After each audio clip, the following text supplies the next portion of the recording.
Prova, prova, prova, prova.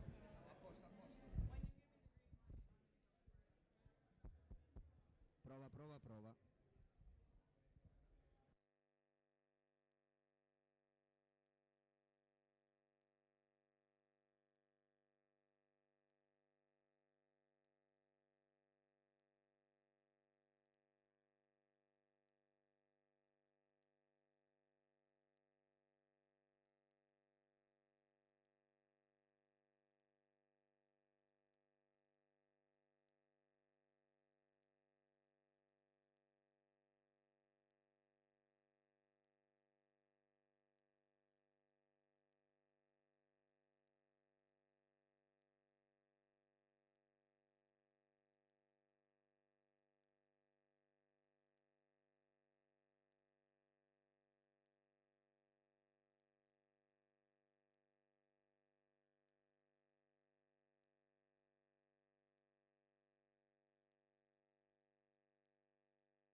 All right, everyone.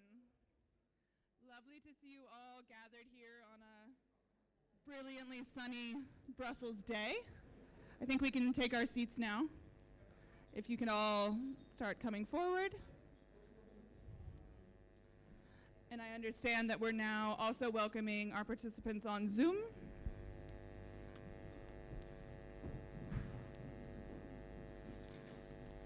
Okay. Well, once again, I want to wish a very warm welcome to all of you. It's fantastic to have you all gathered here to talk about a subject that is near and dear, I imagine, to all of our hearts, and something that we've been working on now for many months together as a coalition and also in our own work.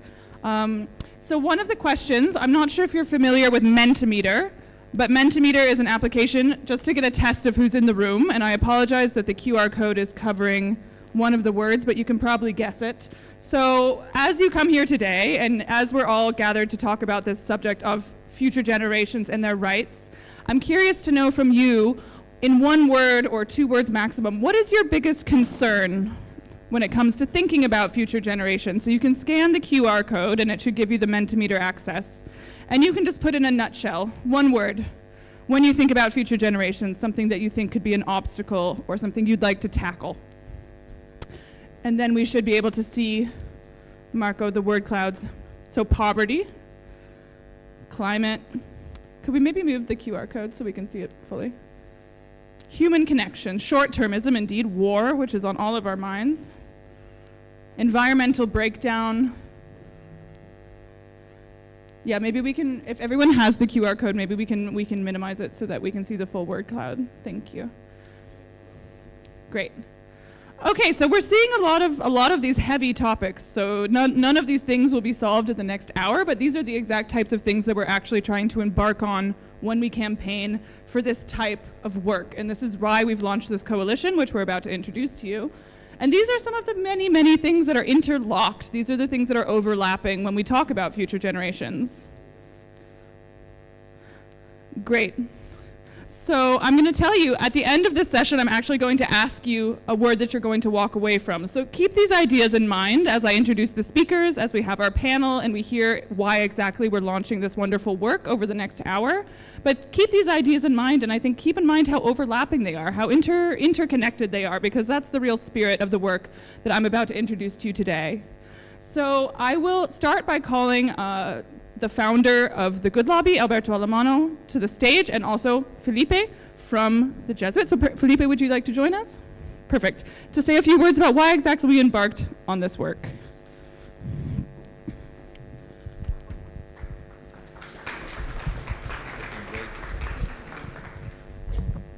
I will also give him a microphone. Thank you. I don't know if I would prefer to have Alberto here. I was told I would be the second one to speak after Alberto, and just suddenly, no, Philip, you start. So just a few words and welcome you here in this place. Also, I know we have a lot of people online, and also to greet about this coalition, or more than coalition, about this initiative. So I'm Filipe Martins, it's my name. I'm a Portuguese Jesuit. It's my 3rd year here in Brussels. I'm also director of JESC, so one of the organizations leading or facilitating this group and this initiative, the Jesuits European Social Center.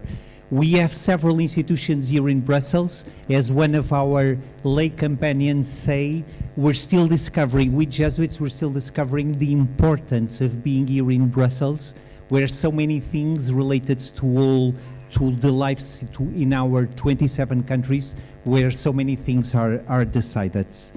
So it's important to be here. And let me say, I'll try to be brief, just 3 notes, but just a 0 note, so 4 notes, 3, 0 and 3 notes. I'm here with joy. I have to say these words because I've seen this work grow and the dream grow, so to be born to grow. This is a point of arrival.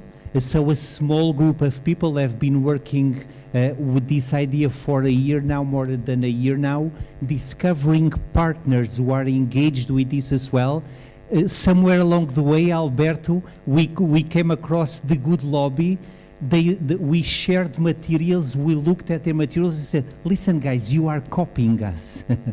And they looked at our materials and they said the same. So many of these ideas were coincidence.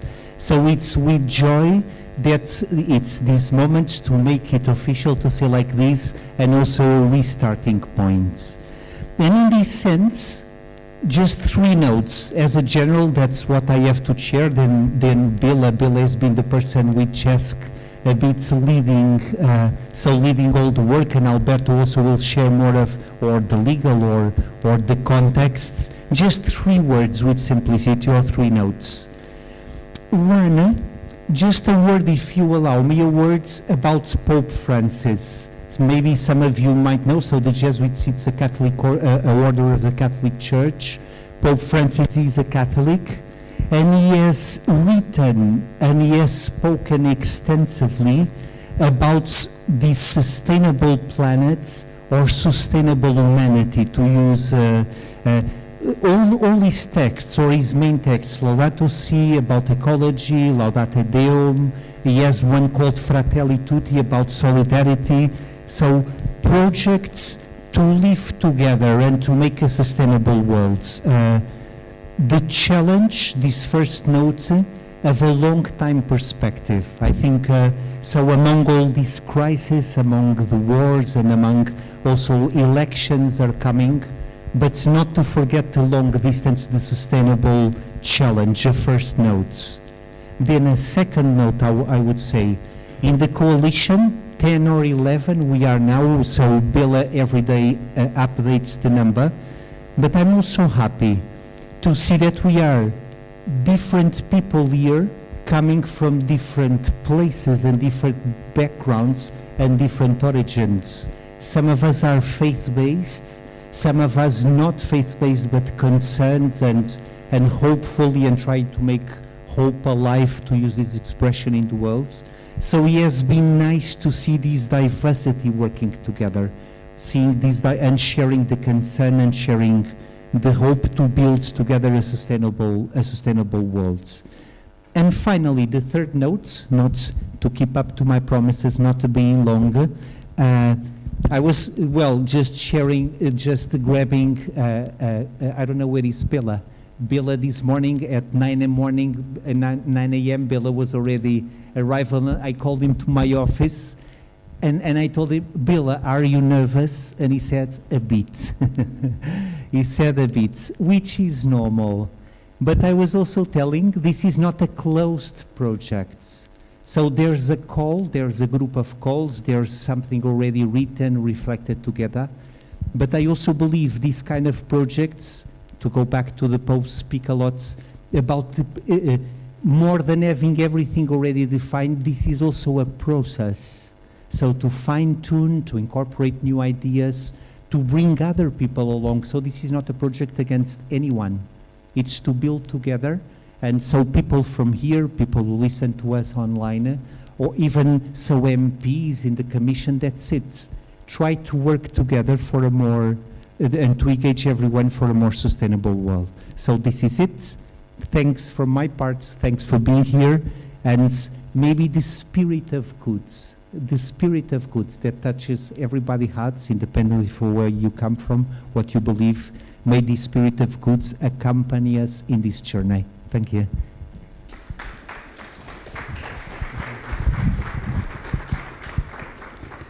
Thank you so much. I think perfect opening words indeed about the spirit of the coalition and the diversity of perspectives that we're having here today. So I'm also happy now to bring up Alberto Alemano, founder of the Good Lobby, to say a few more. Thank you, Kelsey. Good evening, everyone. Very nice to meet you. My name is Alberto Alemano. I'm a professor of law, European law, but also the founder of the Good Lobby, which is a non-profit organization based in Brussels, whose mission is to equalize access to power. What does it mean? It means to give a seat at the table to all possible groups and interests. So it shouldn't come as a surprise that the Good Lobby start working to potentially enable future generations, those who are not here with us, to actually have the ear of the policymakers. This is the intuition of our coalition, which is emerging, which is still shaping up and clearly open to further additions, ideas, organization, perspectives, because this issue is clearly popping up in the debate, but there doesn't seem to be a lot of political will to actually expand our moral cycle beyond the communities we already know. Let me set the scene by showing how the European project at the end of Second World War was very much born as a long-term project. Our political leaders in those particular dramatic circumstances thought that the long term was much more important than the short one. They were ready to think and project themselves into the long term to achieve the political goal of peace and prosperity. So that's what the European project was meant to be, and it probably has been the case for a long time. So this is a very famous line that former European Commissioner and Italian Prime Minister mentioned a few times. He said the European Union is the best trade union for future generations. It's a joke, but it tells that the EU over time played such a function to oblige the national policy cycle, which are short and very short-termist and driven by the interests which are present in those jurisdictions, to be a bit more long-term. That's the role that historically the European Union has been playing, but then I think it is legitimate to ask ourselves, it is still the case. Is the European project still capable to think and act in the long term when look against the many crises that have been undergoing the European Union and our people, right? Starting from the Euro crisis, all the way to migration, which remains very high in the agenda, where European political leaders can really struggle to find an agreement. When you think about Brexit, meaning one member leaving, and therefore the emergency of what do we do here, the European project is no longer irreversible, as we assume to be. It is possible to get out. Some people get out. And then a pandemic. A new experience that brought European citizens together, probably for the first times since the start of the European integration project, but also something that pushed European leaders into the present more than into the future. And last but not least, the ongoing war, which is also keeping occupied in the day-to-day our political leaders, and we could also mention the Middle East tensions. All those crises have shown that the EU is able to be resilient, is able to take decisions that tend to be reactive, but they also show some inherent limitations. They focus on the present. They don't look into the long term. Think about Future Generation EU, that is possibly the major legacy of the outgoing Commission. Being able to create solidarity by lending together on the markets is a one-off. It's not something that is going to happen again. There's no political commitment to make it happen again. It's all short-term. It's patchwork. It's great solutions for the present, but not for the future. And we are not looking at what are the consequences for those coming after us in terms of public debt and all the rest. So the question I think to be asked is, can we be happy with democracies that are not giving a voice to future generations, democracies that are basically not looking beyond 2050, which seems already very far away, but our capability as humans to think and imagine the future can go much more ahead than this, but we just don't do it. So there's a crisis of imagination in thinking what comes next. That means that every single day decisions are taken in a power town like this one, our decision makers are really focusing on the short term. They are not forced or obliged to incorporate concerns that might emerge in the long term. By institutional design, nobody's going to hold them accountable beyond 5 years' time.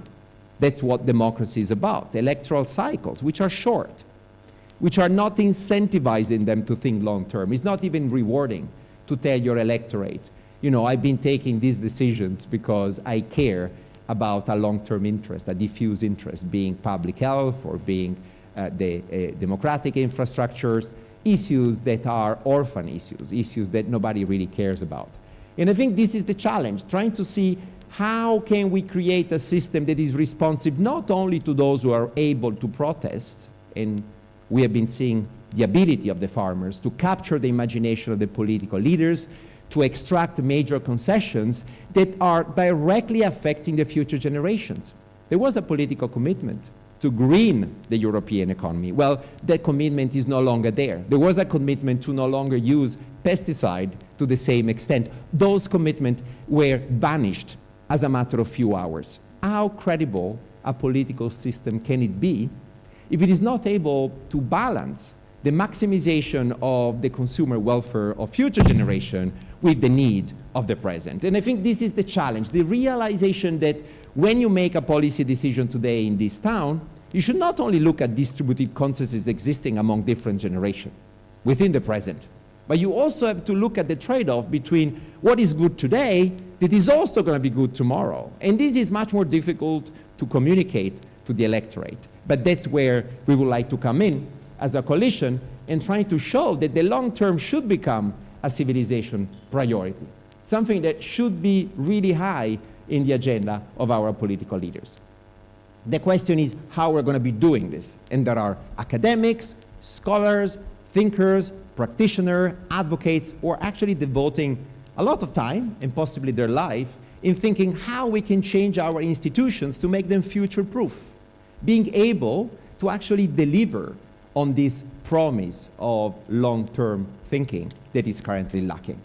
Our coalition is just one first attempt at providing some answers, gathering like-minded individuals that, despite coming from very different backgrounds, faith-based or non-faith-based, civil society, activists, or more professionalized, philanthropic organizations, do care about the future. So we are all future-based or future-driven because we really care about injecting this kind of perspective.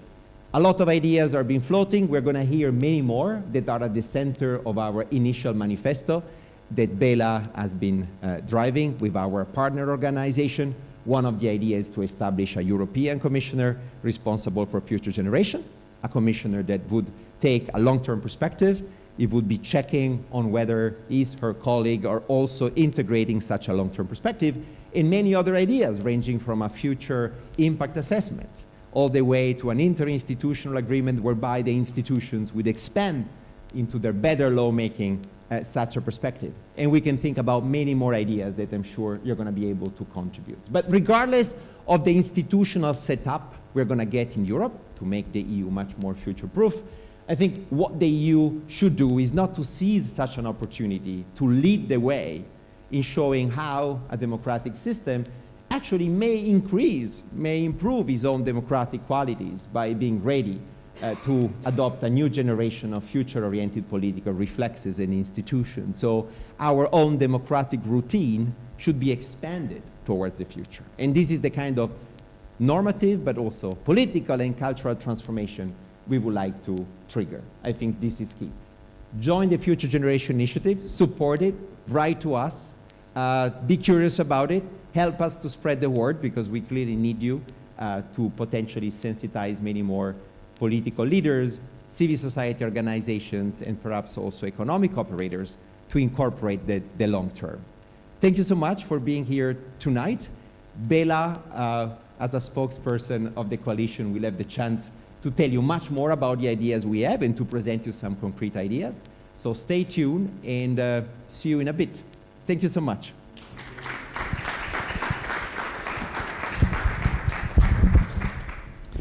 Fantastic. Thank you so much. I think that very clearly sets the scene for, indeed, some of the words we were seeing in our introductory exercise and also the reason that many of us are choosing to focus on this today. So with no further ado, I'm very happy to welcome Bela Kušlis to discuss our actual work, the manifesto, and some of the concrete proposals that we'll be putting forth. Thank you, Bela. Thank you very much. My name is Bela Kušlis. I work for JESC. I'm a senior ecology officer there. And indeed, in the past almost a year, we've been talking to many people about, well, we have this moral idea on we have responsibility towards future generations, but how to make it work really today and in Brussels, in the European Union level. So we arrived to this. We have the Future Generations Coalition. You can check on the social media Fit for Future Generations hashtag, and soon I will show the website and everything. So this short presentation will be about what we have right now. Yep. So first, three important questions. Why do we do this? it's been already touched upon. We have many conflicts here in Europe right now, and some people tell us that these are like the farmers' protests and the skyrocketing energy prices, and I don't know, the war in Ukraine. This is not a time for long-term thinking. Now we have to fix these problems. But actually, this is the thing that we want to address, that there is an important conflict between the short term and the long term, and most of the important questions in Europe today are intergenerational fundamentally. So we need to find a way not to fix the sectoral policies of climate and defense and the rest, but to think about how we make our democracies more responsive to the intergenerational challenges. And second question I receive often, who are these future generations? Theoretically speaking, these are people far in the future, but if you look at the actual policies that are important here and the actual questions we have, it's also children, it's also youth who are still having a long future here in Europe, and who have very much shared concerns with future generations who will be born in the future. So future generations is a really broad group who have a long future and who want to see a long-term perspective in European politics and of course also in the member states. And the third question I receive very often is it legally feasible? What is this idea? And actually, it's very much feasible. It has its roots in the currently existing primary law of the European Union, the Lisbon Treaty, and some other important sources. So future generations are already, also the words are in the treaties, but very much the principle of precautionary principle, the principle of sustainable development, and some others, they're very much in European law already. So we don't have to start from scratch. It's very much present in European law already, and most importantly, also in many of the member states' constitutions, this is already an element, for instance, in Germany and Hungary. And then finally, what do we want? We have 3 policy requests in this campaign. The first one is an interinstitutional agreement or declaration on the rights of future generations. What is this? We have now in the Lisbon Treaty solidarity towards future generations, but what does it mean? We need to say something more. We know we have it and we feel the responsibility, but when we want to act, we need, act as European Union, we need something more legal text here. How do we measure the fairness between generations? What is the focus of this responsibility? How do we act on it? Who has the responsibility? So there's a lot of questions to be addressed here. And of course, as Ursula von der Leyen said in her State of the European Union speech in 2022, it should be in the treaties. Well, it should be sometime in the future when that question, the treaty question comes to be addressed, then yes, it should be in the treaties, but an interinstitutional declaration could show the way towards a treaty change also. And then also we need a politician who really drives the process. We need someone who takes the lead inside the European institutions, who does the hard work of developing the details, who does the hard work of internal discussions in the Commission and towards the other institutions. So we need a commissioner for future generations. It has to be a vice president. It has to have a horizontal portfolio. It's not similar to a commissioner for trade or environment.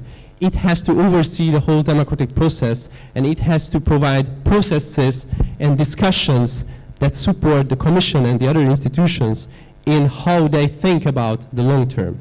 So that's the mission of this person.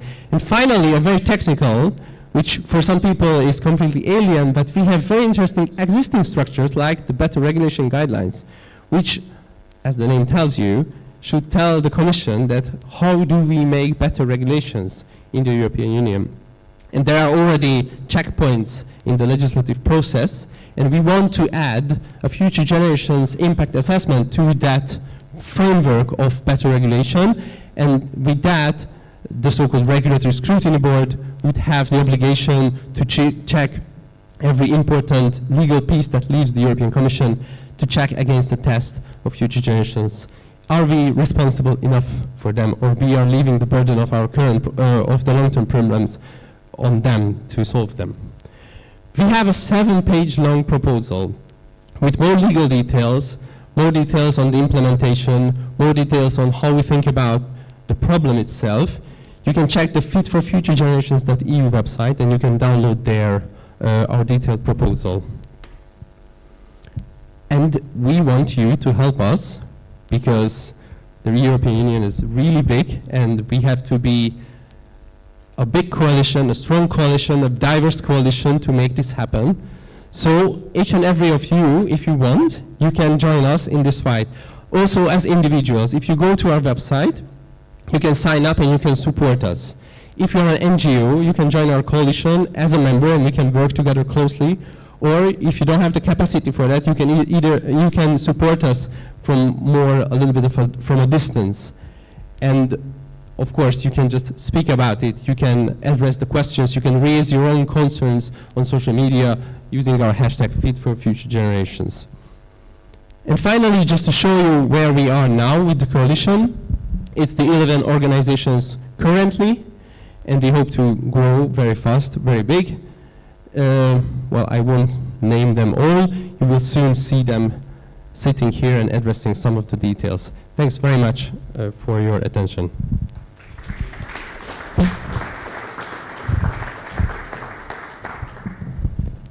Thank you very much, Bella. That was a wonderful summary, and as we said, you can read the full details and also see how you can become involved by logging on to the website and downloading our manifesto. So now I'm delighted to actually bring the members of our coalition onto the stage. So go ahead and please join us, our 8 members. And we're going to have a panel discussion to hear a little bit more about why, for them specifically, they are interested in this work and what they'll be bringing to it. So I can call you on one by one, actually. So first we'll be having João José Fernandes, the Executive Director of Oixos, which I'm not pronouncing very well. Feel free to come to this. We will also have Teresa Paredes Ramos, who is an Advocacy Officer at Youth Proactive. Please join us. I am re-welcoming Bella from the Jesuit European Social Center, who needs no introduction. We also have Julia Bourdon, an Advocacy Officer from Pax Christi. Please join us. Thank you. We have Laura Morosini, the European Director of the Laudato Si movement. We also have Hannah Stahl, Head of Foresight and Innovation from Philea. We have Agatha Meisner, the President of the Generation Climate Europe. Please join us.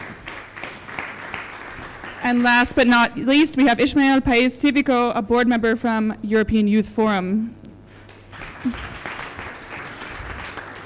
So already you can see the impressive group that we've gathered to work on these things. For a little bit of context, we're going to be dividing this panel into 3 sub-panels so that everyone has a bit of time to speak. So I'll be starting with 1 question each. So the first question will be to the 3 of you. And the question reflects on some of what we've already discussed. So it is what cultural or societal shifts, and by proxy, what types of barriers do you see for fostering this sense of collective responsibility, for sort of overcoming some of the short-term prejudices we see, especially in an election year such as this one? So this question I'll be asking to João José Fernandes, Teresa Paredes Ramos, and Bella Kushit. So I think you can start, if you'd like to, on the shifts and barriers needed for us as a society to reach these conclusions. Thank you. It's a pleasure to be here at the center of the European Union.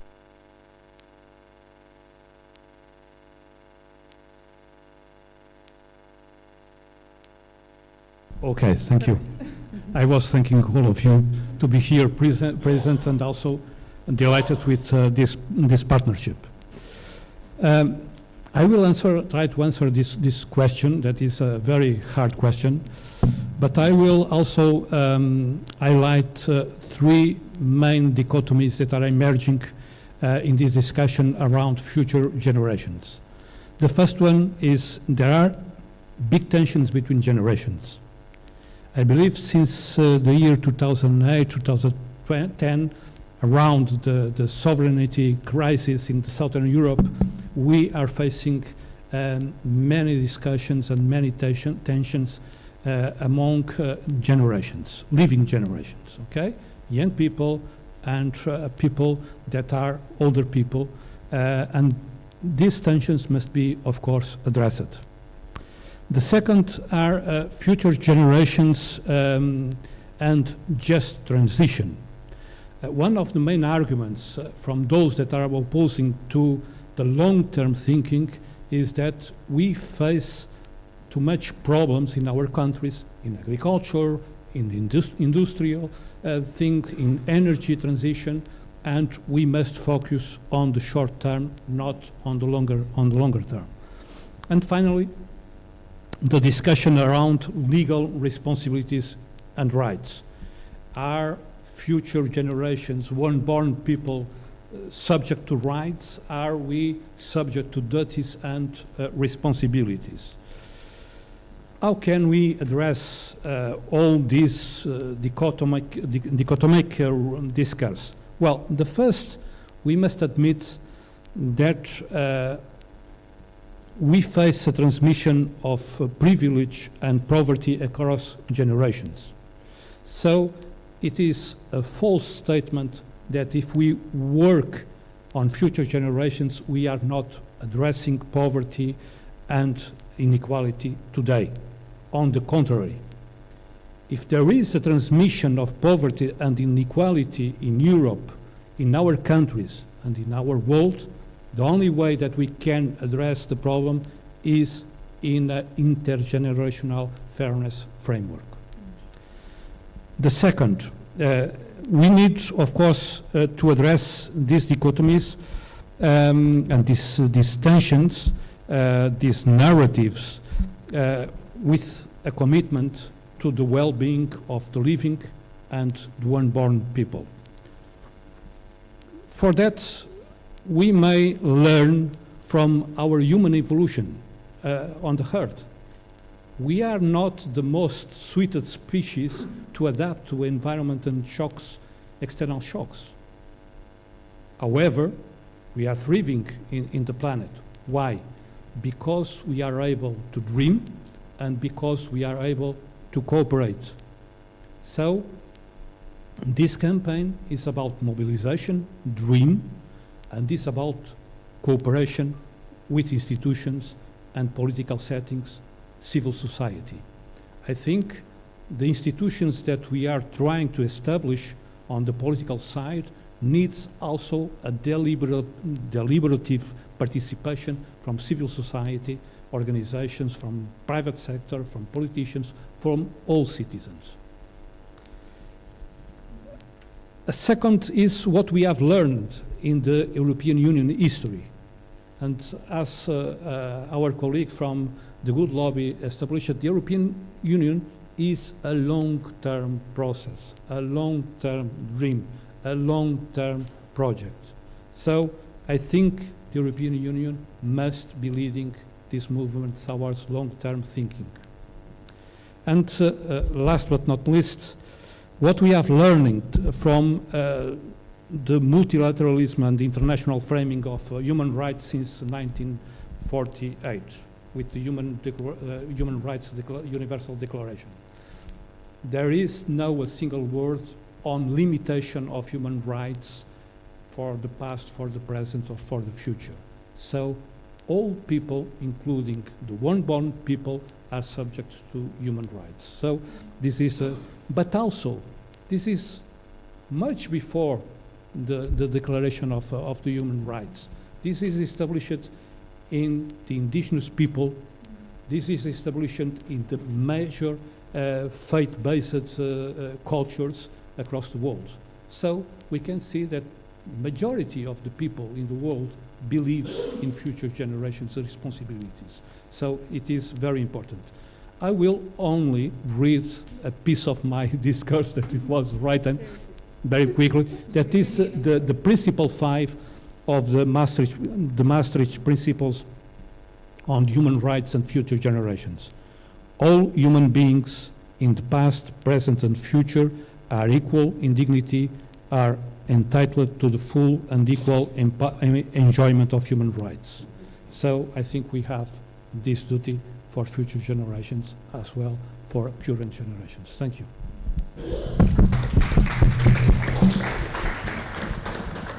Fantastic. Thank you so much. Also a powerful quote to end on to complement some of what we've already heard. So I'll pass it now to Teresa. And part of the reason that I'll be trying to keep us to our 3-minute maximum is also so that we have time to hear from you, the audience, as well as those who are joining us online. So, Teresa. Thank you very much. It's a pleasure being here today on behalf of Youth Proactive. Thank you, Bella. Thank you, Felipe, for the initiative. Mr. Alemano, for all your work. And thank you very much for your words, because I think they set the stage as an amazing introduction to what we do in Youth Proactive. We are a young organization based here in Brussels, and we promote mostly entrepreneurship, empowerment, and mutation, in a way, among young people. So when I was asked to answer this question, I did a discernment process, following the Jesuit process indeed, and I reached the conclusion that we mostly work with a triple dimension, a triple approach. So first of all, when we talk about changing things, we consider the mindset. We try to move, as the name of our organization says, from a reactive to a proactive mindset. So encouraging people to create a future that includes themselves and the ones that are coming. So in that sense, we truly believe that entrepreneurship towards creating, sustainable options, sustainable realities that are focused in the long term, and this is a concept that has been mentioned here several times now, it's one of the keys. So moving from the reactive side to more towards the proactive side.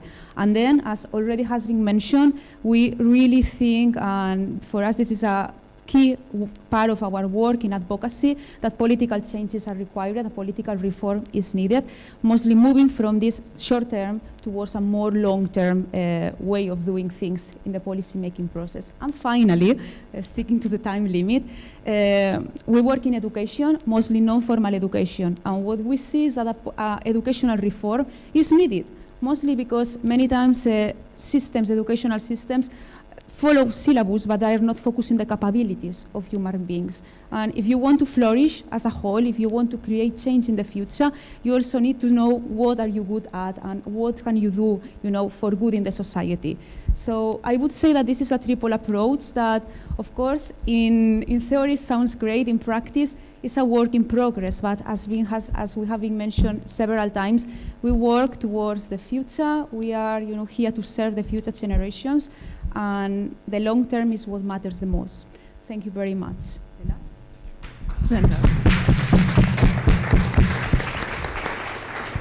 Thanks so much. Back to Bella now for maybe a few words to add in addition to your sort of welcoming words, what maybe your perspective from the Jesuit European Social Center might be. Thank you very much. So what's the social shift do we need? I think it's a hard one, and we did think a lot about this, because a lot of people told us that this entire endeavor is not really possible in this political climate. People are not ready for this. And I think the social shift that we need is somehow make people believe that this is real, this is really about future generations. It's not just a dirty trick of politicians or something like that, which many people believe. And I think such cynical beliefs lead many times to the pushback against long-term policies, because people might not really believe that this is really what they are told it is. And for that reason, when we were thinking about how do we make this commissioner, or how do we build up the actual policy requests, one of the things we really wanted, and if you read the proposal, which I really recommend you to read, this commissioner, which we envisioned, is a great facilitator of an honest debate. We want to make the processes more participatory. We want to make them more transparent, systematic in terms of how do we bring science and the public participation into the process. Of course, we have impact assessment. Of course, we have scientific advisory boards. But this is very much subject of an internal power struggle still, and it would be very much needed to open up the process even more, and to streamline the discussion and to make it more honest on the long-term processes, the short-term, challenges we have to accept. And then if people see that, well, it's really happening, then they might also support the policies that come out of the process. Because we can also see that when, I don't know, a process like the Conference on the Future of Europe starts, people are super enthusiastic. Wow, it's already happening. And then they are sometimes disappointed that, well, it didn't really lead where it was promised to lead us. So the way we designed our request is trying to address the cynicism in society. So it's not just, we try to make this proposal very realistic and address indeed that we also need a social shift, not just a new political institution. Fantastic. Well, I mean, again, excellent answers from our first question, and I think we'll be diving into those more in the Q&A, but again, I think they set the scene quite nicely. So one of the things I think we've seen together, even with the diversity of this coalition, and one of the reasons that we wanted to create such a multi-stakeholder coalition is because the status quo doesn't really work, right? Future generations aren't siloed into one specific policy interest or even one specific area of action. So one of the strengths of this coalition is actually its diversity, which is why I'd like to come to my next three panelists. And I'd like to ask what your unique perspective is. What does your organization bring to the coalition, and why are you interested in this? Why are you taking the time and effort that it really does take to be a part of this? So I will start with Julia Bourdon from the Pax Christi International. Thank you. Thank you very much, and thank you for all of you. It's nice to see everybody here. Make the first step, into something more practical. So from Pax Christi International side, of course, we are a worldwide based organization. I mean, we work on peace. It's like in the name, easy peasy. But also we work on human rights and social justice. And these are topics that require a long-term approach, as has been already mentioned, and sometimes long-term approaches and long-term perspective bring a bit of a frustration and confrontational feeling, no? And sometimes these feelings don't allow for a proper conversation to happen, and especially when in that conversation we should include, in our case, future generation, and most probably those human beings that are not here yet, so those that probably don't have a voice already. So the idea from our side is to be able to ensure that this dialogue happens, not only between different generations, but also by including all actors. So we are also talking about human beings, those that are not here yet, those that are young now, those that are now maybe elderly and they want to still bring their voice on the table, but also the environment, the famous Pachamama that is also around us and allowing us to survive and breathe and work together. So our perspective is really to bring forward this dialogue, to be able to ensure that it's always coming from a place of non-violence, not try to create further conflict and violence in what we create together, and always try to see this future perspective that we might be able to build together, our perspective that is based and envisioning peace and a peaceful environment all around us. Fantastic, thanks so much. I think this is one of the things that will come up.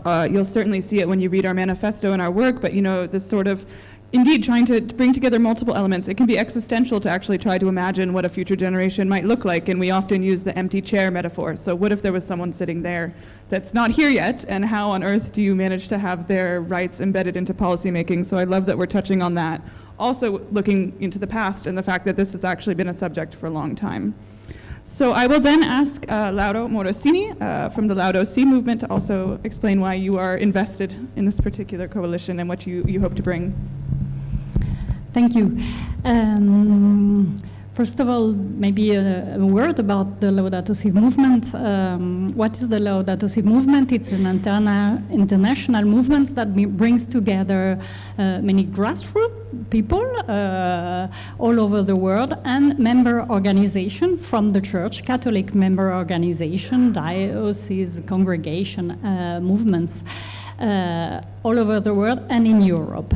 And our mission is to inspire and mobilize the Catholic community for care of common home and for ecological justice, but in partnership, Catholic world, but in partnership with all people of goodwill.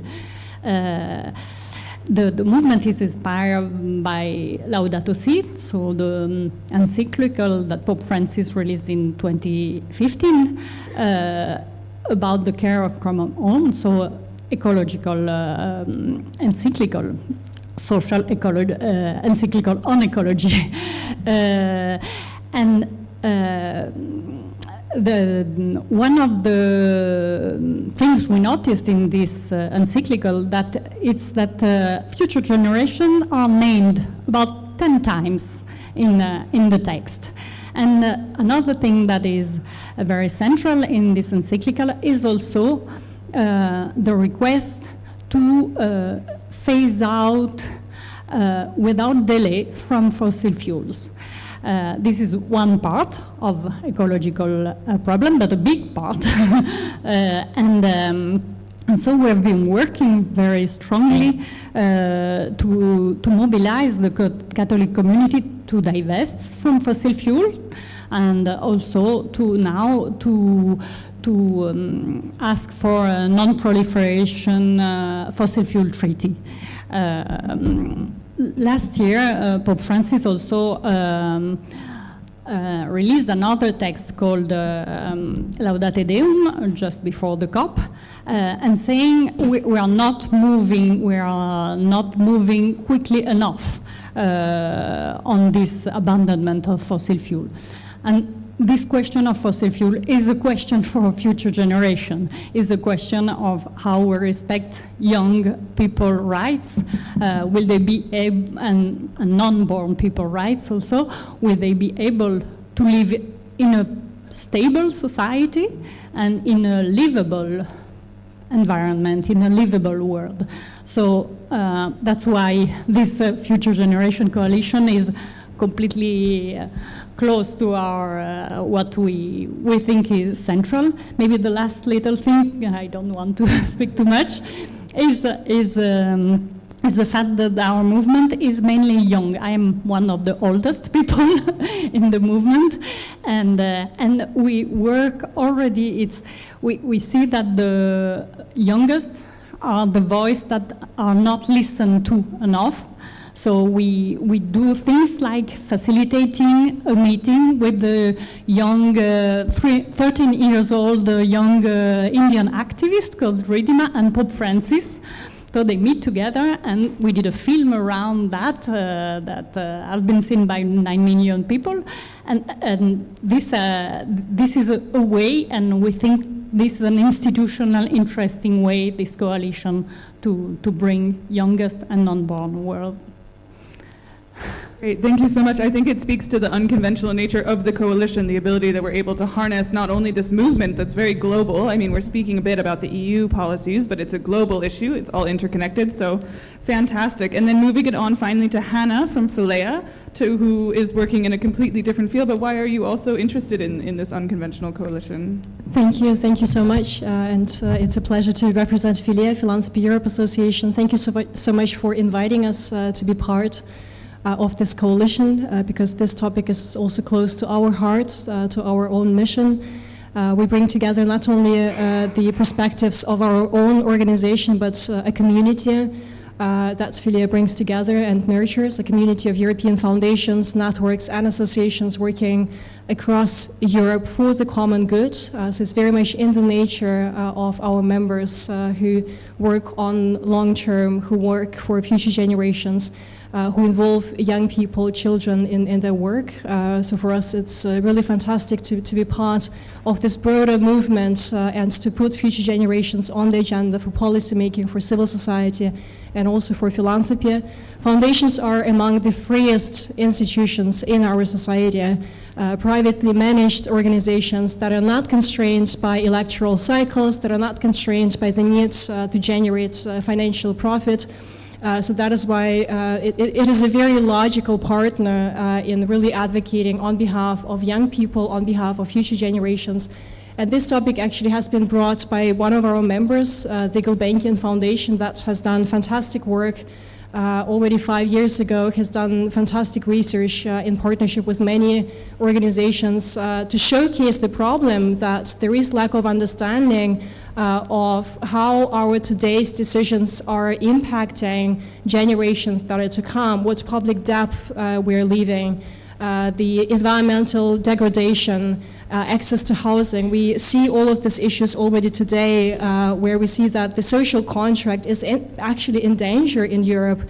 We see cracks across the continent where young people today do not believe in a positive future, and where there is really a lack of coordination, and intergenerational fairness is not being taken into account. And what is really crucial is that acting for future generations is not just in the blue skies, it's not some kind of abstract thinking, it's acting also for current generations, because we as society, we need a basis, we need a consensus. We see a lot of polarization happening, but actually what we need is a functioning social contract between generations, and it's also our responsibility before our own children, the next generations, that there is this belief in a positive future, that we have a hopeful narrative. And I think that this is not something that we see today, and where we really need to contribute and to make sure that we can reframe, that we can create this positive attitude. And that is where a lot of European foundations are really contributing and working tirelessly, advocating on this behalf and supporting the effort. Thank you.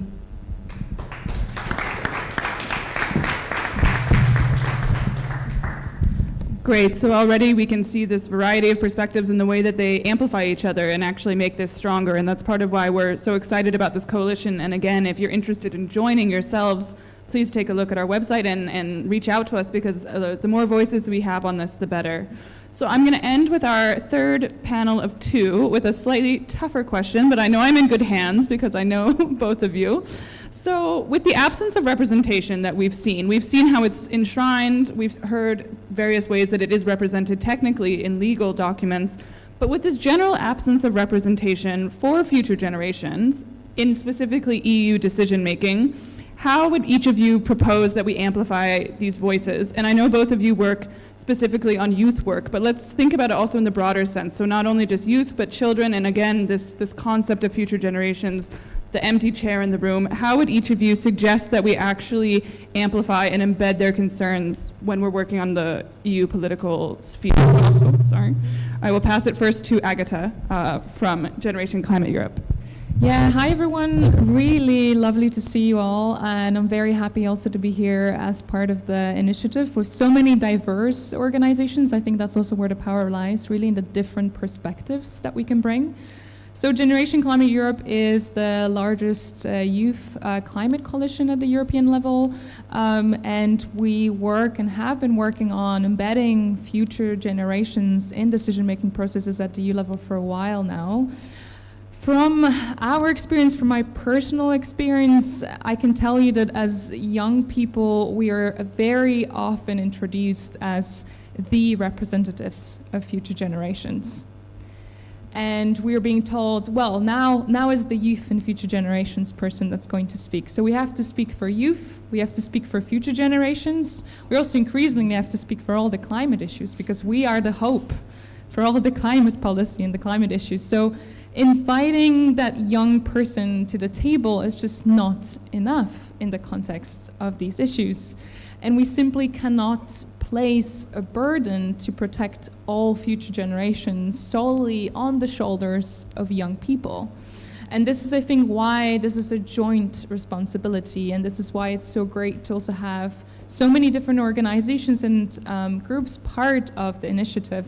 So, as we know, future generations cannot vote, they cannot challenge our decisions because they're simply not here yet, but they can be represented via different procedural and institutional tools. And in the introduction, we could already see two of those examples. One is the European Commission Future Generations Vice President. So very much a horizontal role, and also important that it is at the vice president level, because it brings in not only the level of importance that we need, but also the level of scrutiny that we can introduce throughout all different EU policies. And we see examples of tools like that at different national levels. Some of you might have heard about the Future Generation Commissioner in Wales. this is a national example, a fantastic tool that has been operating for a couple of years now, and that already has several different mechanisms embedded in the way that the office works. And I think something similar is really necessary at the EU level, so that we can think beyond one particular policy area, but really think about it systemically in the context of the time. So also, how are we interacting and how are we impacting what's going to happen in the future? And the second key element, I think, is that future generations impact assessment, or intergenerational test, as we call it. This is again something that we have to a certain extent seen in some national level. There are countries that are trying to incorporate that, are trying to embed that kind of thinking. A lot of these tests are solely focused now on current young people, not necessarily looking at future generations and embedding that kind of element into the thinking. But that's another very powerful tool that would make a massive difference in the context of climate and environmental issues, but also many others that some of you have mentioned today. So I think something we really need to bear in mind is that this movement is happening. These are tools that are being introduced at different levels within Europe, but also beyond. In Australia, for example, there are several different tools that have been incorporated at the national level. And of course, this is a different legislative context, this is a different political context, but we can't forget that we are part of that bigger global movement to push for future generations. And I think there's a lot to learn from what's already there, apply our experience, apply our unique perspectives, and challenge and adapt that into the EU level. So I'm definitely very excited to be working with everybody on this, and I think there's a massive window opportunity here for us to push for these tools to be embedded at the EU level.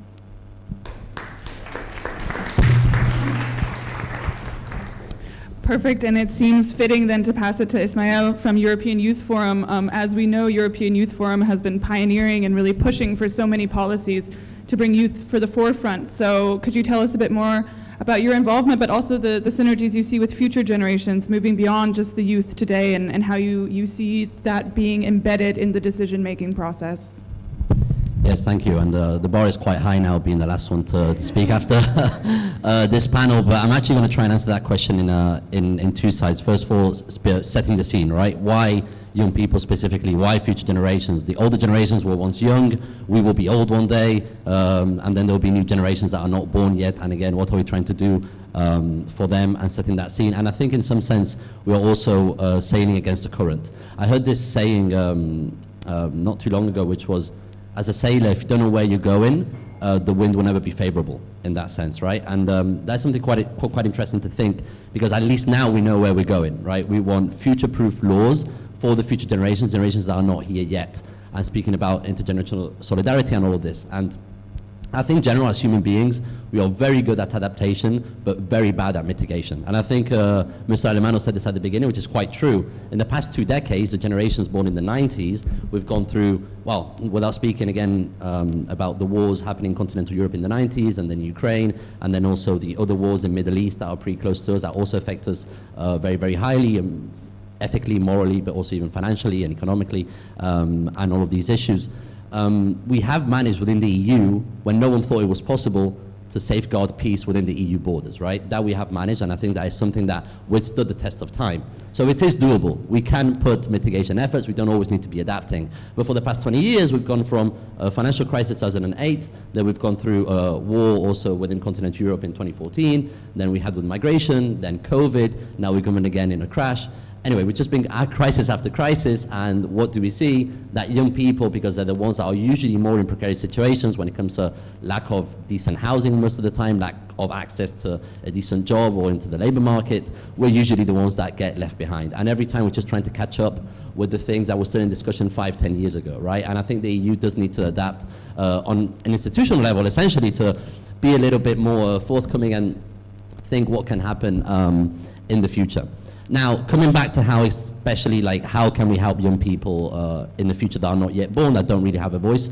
I'm aware I will be old one day. I'm only 24. I look a bit older. That's probably the work work on my face. But either way, we will be old one day, right? So what is our legitimacy to say I'm speaking for young people in 20 years? No, I mean, in 20 years, there will be new issues arising, right? There will be new problems for them to sort out, and they will have to speak. But one of our answers to that was something that we thought of, which was the EU Youth Test.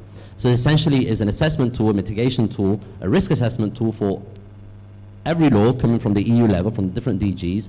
It has to get future-proofed. What does this mean? It has to get consultation with young people. We need to look at the long-term impact of these laws. We know laws can have a long-term impact. Look at constitutions. They very rarely change, and most of the time they are quite rigid, and they do work on, most times, again, there are some changes that arise, but they're quite rare, and if they do, there's a very big reason behind, there's a very big overwhelming majority supporting that. So I think from a legal perspective, it is totally doable. We're not talking about EU constitution, that's a different legal question for the federalists to discuss. But it is doable to put those mitigation efforts. And I believe that through the institutional representation from a Vice President of the European Commission, representing this coalition and representing what we're calling for, and the EU Youth Test, and I'm very happy to hear also that the Commission actually announced their own version of it, which is the Youth Check. Whether it's exactly in line with what we had in mind, most probably yes, but maybe not as, I would say, complete as we had it in our mind ourselves. So as a specific tool and measure, I think this youth test could be something quite favorable for future generations, because again, we are looking at the long-term impact at every single piece of legislation coming out at the EU level and how it can affect future young people coming out. Again, nearest example, what are we going to do for now for agriculture and rural areas and rural youth? We want to make sure that in 20 years, 30 years, when young people are again in that situation, they don't come back asking or demanding for the same issues. So again, there are lots of discussions around, but I think tools like this and being a bit more creative in the way we see the future generations and more flexible adaptation to those laws is essentially the way to go. And I'm very happy to be working with the coalition, and let's see with the Commission how they can answer those issues with the EU Youth Check, how they called it. So looking forward to that.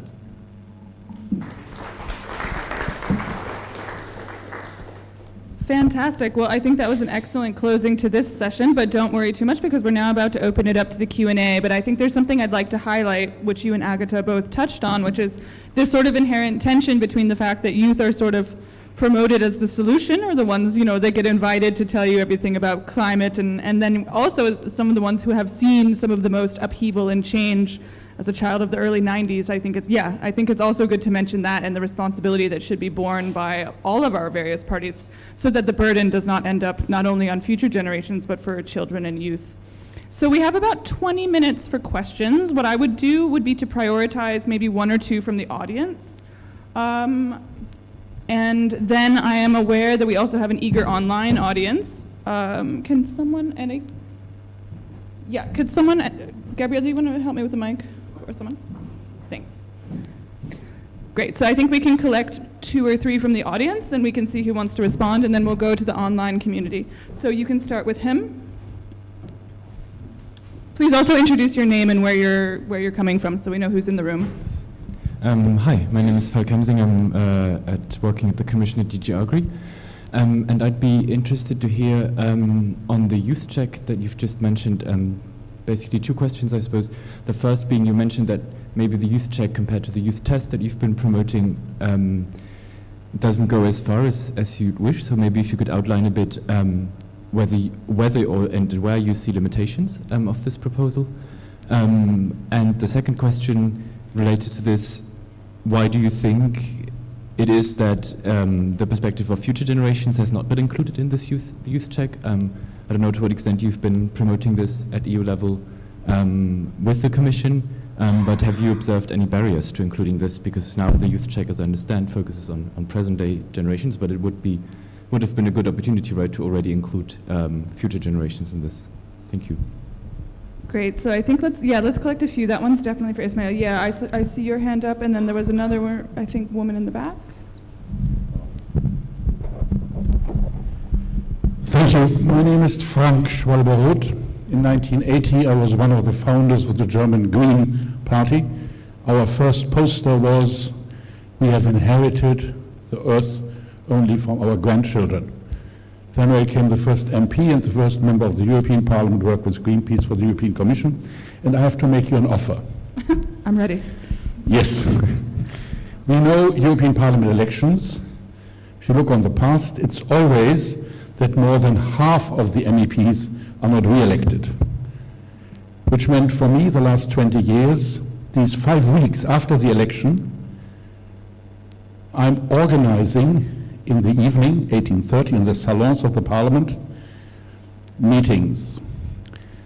The human rights organizations of Asia greeting the new MEPs, Taiwan greeting the new MEPs, Greenpeace meeting the new MEPs, and others. And we all know that when you meet in the very beginning someone, it stays more in your memory than when you meet them later. And I think what you need in the European Parliament is a support group for your coalition.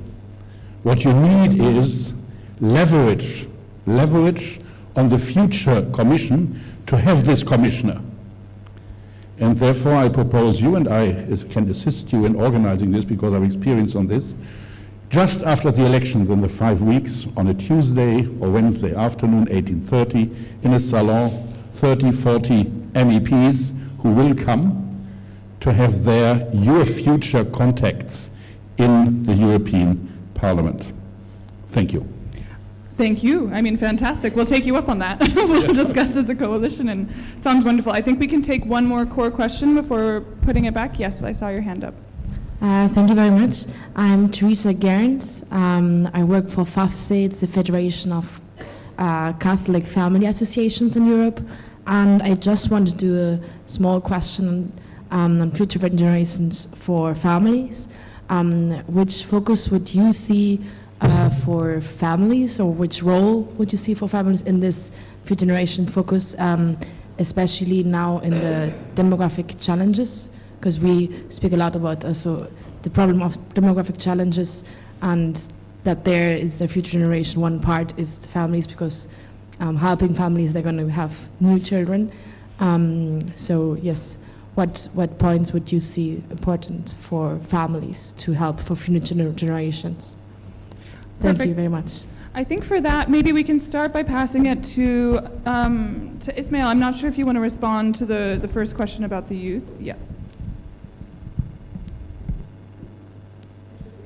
Okay, yeah. Sorry, can you repeat the second part of your question? I got the first one, but there were 2 questions in. I just to make sure of, so I'm quite... Yes, the second part is basically on whether you see or have seen any barriers to already including future generations in proposals such as the youth check, since that now focuses on present generations, but it would have been an opportune moment to already include future generations. Okay, answering the first question, how do I see the youth check if actually being part with what we consider the youth test? I don't know, because it hasn't been implemented yet. From my personal experience, usually I would mainly like to know who is being consulted on what grounds, right? So if we're speaking about the GEAGRI, for instance, we have a member organization working specifically with rural youth and young people in the agricultural sector. So it wouldn't be directly with the Youth Forum per se, it would be with that organization from civil society treating and working with young people from the rural areas. So it's mainly that, who is being consulted and with which partners are you cooperating with? And that comes mainly from personal experience. Let's say we're saying, oh yeah, we discussed with young people, but the young people were people from the same DG that were below 30, right? Not necessarily with civil society from youth organizations. So it's mainly those questions there. Hasn't been implemented yet. We will see when it comes, but again, we'd be more than happy to collaborate with that and work towards it. And for the second question, again, it keeps missing me for the second part of the question. I don't know, it's a bit of a... Okay. To expand towards future generations. Okay, so essentially I think that this youth test has not been implemented yet, so I think it's one of the first ones to actually consider the not born yet. So it's, again, I think, I'm curious in the question. It's not that, it's just I have a bit of a... No, I'm sorry, it was a bit of a speculative question, because I don't know to what extent you've been involved in actively advocating for the youth check at the commission level. But I was just thinking in terms of thinking about political feasibility of promoting such an idea, right? Maybe there was a particular barrier and a reason for why it has not been included, which could tell us a bit more about how feasible it is to advocate for such an idea. Yeah, I think the feasibility one is an interesting one. I was actually going to say at the beginning, the way I see the EU is like a big family, right? You have the crazy uncle, you have the cousin you never see, you have your parents, and you have your sisters, etc. And it's very complicated to get everyone on board. So this to actually come, we do know that the member states need to be on board on this. I can't speak for every member state. I think there is a willingness to at least start discussing the intergenerational aspect. One thing, because of the demographic decline that we've been seeing, and we need to find some way. Again, in 30, 40 years, most of the population will be above 40, 50 years old, right? So, and we can't just leave 20, 30% of the population, which are below 30, like on the backlog, on the back burner. So to some extent, the barriers will be that. Well, the barriers will be the trilogues. The barriers will be on member state level, really. I think that's the main barrier that EU faces, member state level, on every single legislation that it passes out. That said, I can't really say more until we start testing it out. At the EU level, it's quite welcoming, I must admit. They have been quite welcome to the idea. Member state level, that has been mainly on member organizations that are advocating for that, so I can't give you specific examples.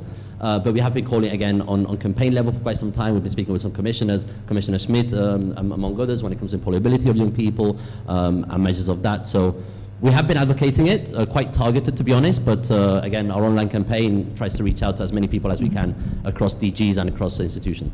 So again, as many people as possible on board would be ideal. Great, yes, indeed, and of course, you know, it's always easiest to start with something that's the most tangible, so probably not best to start with the most existential future generations questions, but the fact that it's already being linked and we're already having these conversations. I think we've already seen people showing interest in this topic beyond what we even dreamed even 18 months ago.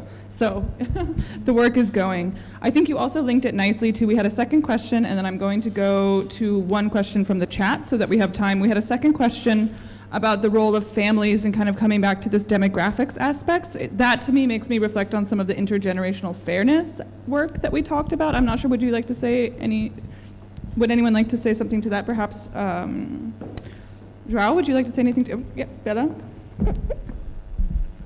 Well, I cannot probably I will not say a very satisfying answer, but actually the way we think about this is not about any sectoral policy. So we don't, although, well, for instance, personally for me, it's a very much climate change inspired project. We don't have a climate policy. We don't have anything on agriculture. It's more about the decision-making process that we think about and how this long-term perspective should be included. So of course, when you read our manifesto, you will see among the big problems we list at the beginning, demographic decline is one of them. But we don't have a ready-made answer for all policy areas, obviously. So we don't really have one for families. And of course, probably you all have opinions on that, but as a coalition, we cannot really answer this question. Right. I think for me what it comes down to really is this idea of fairness and justice. So the idea that everyone is free and fair to have their own decisions and to make sure that the people that are those future generations, be them children, youth, or people that are not yet here, have that ability to live on a planet that's healthy, have the ability to live in a society that's democratic, that's wholesome. So whatever that role may be, that's the end goal. Yes, João? Yeah, please go ahead. Do you have Yeah. I think as a coalition, we don't want to have clear answers to all the problems and to all the questions. What we believe is that if we give us time to discuss and debate all these questions, including the demographic aspects, we will come out with different solutions from that are today in the newspapers or in the parliament. So this is the questions. We need time, space, and instruments to discuss and to check all these big questions and hard questions. This is is more on a procedure and process, and to have the right institutions where to debate and take decisions. It's more or less than that. But as a coalition, we won't give, of course, clear answers on all the problems that we face. Absolutely. So I'm conscious of the fact that we have our canapes coming out, but we have a very nice question from one of our virtual participants that I think could maybe be a good closing, and I would be happy to hear maybe from several of the panelists. So the idea is, how can we align and mutually reinforce both global and local initiatives, which probably speaks to some of us from a pan-European perspective. So they are planning to create a future generations ombudsman, which perhaps complements some of our own very ideas. So the idea is, yeah, how, if you could give a closing word in a very few sentences, how would you think about moving forward and sort of linking these local, European, pan-European, and even global initiatives as we go forward to try to complement our work? a light question. Sure. Sorry, perhaps I can answer to this question. In fact, Oikos was engaged in 2012 with another coalition proposing an ombudsman for the United Nations on future generations.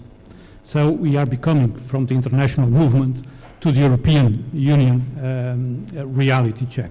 But in fact, as Oikos, we are proposing a kind of dynamic coalitions, the ones that are trying to build process at local level, the ones that are interested at national level. We are trying to build a coalition in Portugal also, at European level and at global level. And why? Because we believe that diversity is what can approach us for the future generations that we don't know them yet. But if we have enough diversity of experiments and of positions, perhaps we will be a little bit more close to the future generations' reality. So yes, we are thinking on that, even as a reaction to some mailings that we have done. There were already people interested in Africa, people interested in Brazil on the European coalition, believe it or not. Thank you. I don't know, because Generation Climate Europe is so pan-European and diverse and one of these really strong networks, I don't know if you have anything to add from your perspective on how to sort of mix, I will try not to blow out your eardrums, but how to mix this local and global level. I think if you turn this off. Yeah, thanks a lot. I actually also wanted to link it to the first question that was asked from the colleague from DG Agri, I believe. So, who maybe is already gone. Okay, but anyway, you have heard the question. So I think there are a couple of things to mention there. First of all, I think something really important to realize is that the push for intragenerational solutions has been much stronger than the push for intergenerational solutions. And what I mean by this is that if you look at the EU level, for example, particularly in the last couple of years, we've seen there's been more and more attention being given to the importance of youth engagement. I'm not saying the quality of that engagement is ideal yet, or that we haven't seen any youth washing. There's been a growing recognition for the importance of the engagement of young people. And that, I think, is partially also the reason why some of the solutions that we've seen, like the youth check, have been very much focused on young people. That being said, there's a growing interest in those intergenerational solutions, so looking also at future generations. But what I have seen very little of is the collaboration and the exchanges between countries and people who are working on these issues, actually talking about what the challenges are, what the opportunities are. Looking at some of the country examples like the Netherlands and Italy, where in both of those countries, to different extents, there have been efforts placed in incorporating those intergenerational tests. Looking at different institutional solutions like the Ombudsman for Future Generations that we saw in Hungary at some point, like the Future Generations Commissioner in Wales, like the institution that we have also in Australia. There's very little intersection between, on one hand, how these solutions would actually work, and on the other hand, what is the different context that we need to bear in mind when implementing these solutions. And so, yeah, to a certain extent, really having those spaces to discuss this and talk about it, like this initiative, but also many others that we have seen between the governments, for example, is extremely important, not with an assumption that, there's a one solution fit all, but really with an understanding that there is still an emerging field and a space that is relatively new, and that there are not enough examples to show, but I think an interest and an effort to push for more ambitious solutions out there. Fantastic. Well, I think that for today, that's probably as many questions as we can take, unless I see that, Hannah, did you have please feel free to have some closing words.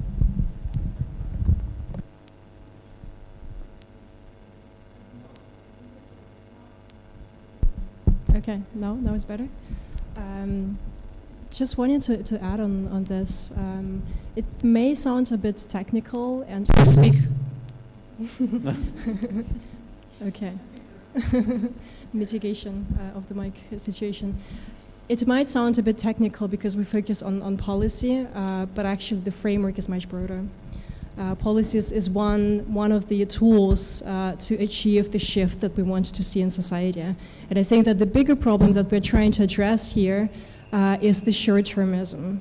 And this is a problem not only in policy, it is a problem also in other sectors. The question that was asked about the involvement of families, I think that we need all hands on deck to really change the mindset. It's really about the culture. Why do we have budget? Why do we have decisions that are made within a time frame of 1 year and expect huge outcomes and results as a result of this? While we know the issues that we're facing, the scale of challenges we're facing are very much long-term in nature, and that is why it is so important to really incorporate this lens, intergenerational fairness, and the lens of future generations all across our work, including policy, but also including the organizations represented here in this room. And this would be really a big effort and a big change if we achieve this as a society, that we don't need a future generations commissioner, but that this is really embedded as a practice, that we have this long-term view. I know it sounds abstract, it's very far removed from where we are today, and I know that policy and politics is very much rooted in the present moment, and it should be so, it is justified, but we also need to understand if we want to effectively address climate crisis, democracy backsliding, we cannot expect results within 1 year or 2 years. That's why it is so important to have a longer frame, and we're not just talking about 5 years or 10 years, we're talking about 30 years potentially. This is, I believe, what this coalition, this framework is really about, and where we hope to have policymakers and the wider societal sectors on board. Thank you. Absolutely. 30, 40, 50. I mean, again, we're trying to sort of do a mental exercise to stretch where exactly we see not just our children, not just the children that are already here, but really what it would look like. So what I would encourage you who, again, thank you so much for joining us, and thank you very much for those who joined online. It was fantastic. If you have questions, I encourage you to email us. We will share the follow-up, and you will have all the details to see the manifesto, but also to get in touch with our teams. For those of you that are here to enjoy the canapés, I would encourage that you grab one of the panelists and ask some questions, ask your questions, chat about it. Let's talk about why you chose to join us today. And just a big round of thank you also to our amazing panelists.